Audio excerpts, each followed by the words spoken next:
In the vibrant city of Athens lived a young nobleman named Lycinus. He was wealthy, handsome, and celebrated for his skill with the spear and his loud, confident voice in the assembly. He believed he was the ideal Athenian, destined for greatness. He knew he was wise, for people always agreed with him. He knew he was courageous, for he had faced danger in minor skirmishes. He often saw the old, barefoot philosopher Socrates in the agora, marketplace, surrounded by a small group of followers. Lycinus pitied him. "Such a strange man," Lycinus would tell his wealthy friends. "He wastes his days asking pointless questions. If he would only act, he might achieve something." One afternoon, flushed with wine and praise from his companions, Lycinus decided to show Athens the difference between true wisdom, his own, and foolishness, Socrates. He strode over to the philosopher, his expensive robe swishing on the dusty ground. "Socrates," Lycinus announced, and the crowd quieted. "I hear you endlessly debate virtue. I have come to settle it. Virtue is simply what I am: strength, wealth, and the courage to lead." Socrates looked up, his eyes seeming to peer right through Lycinus's confident exterior. "A bold claim, Lycinus," Socrates said calmly. "You say you know virtue. Tell me, since you are courageous, what is courage?" Lycinus laughed. "That is easy. Courage is standing your ground in battle and not retreating." "A fine answer," Socrates replied.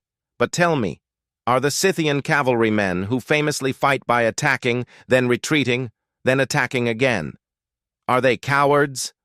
"Of course not," Lycinus said, narrowing his eyes. "They are famously brave." "But they retreat," Socrates noted. "So courage must be sometimes standing firm, and sometimes retreating. Perhaps your definition is incomplete." Lycinus felt a prickle of annoyance. "Fine. Courage is not just an action, but a state of the soul. It is wise endurance." "Wise endurance," Socrates mused. "I like that. But tell me, Lycinus, a man who wisely endures the pain of hunger because he has calculated that his rations must last the voyage, is he courageous?" "Yes, that is a form of it." "And a man who wisely endures the sting of a wasp, knowing that swatting it will only bring the swarm, is he courageous?" "I suppose," Lycinus said, growing frustrated. "What is your point?" "My point is that these actions are wise, but we do not call them courageous. We simply call them prudent or knowledgeable. You have defined wisdom, but perhaps not courage. It seems courage is harder to pin down than you thought." Socrates then turned to Lycinus's other claims.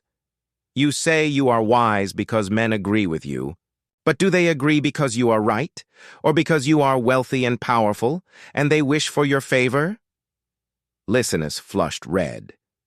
"You say you are strong, but is your body strong, or is it merely well-fed and rested, while the stonemason who lifts marble all day is stronger? You say you lead, but do you lead, or do you simply walk in front while others follow the sound of your coin purse?" The crowd was silent. Socrates had not insulted Lycinus. He had simply held up a mirror. Lycinus looked at his expensive rings, his soft hands, his arrogant friends who were now avoiding his gaze. For the first time in his life, he was utterly silent.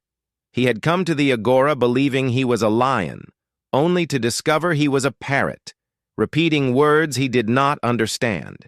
He had no answer. He knew nothing. He stared at Socrates, who was watching him not with triumph, but with kindness. "It is a painful thing, is it not?" Socrates asked softly. "To see oneself for the first time. You came here to teach me what you are. Instead, you have learned what you are not. This is the first and most difficult step.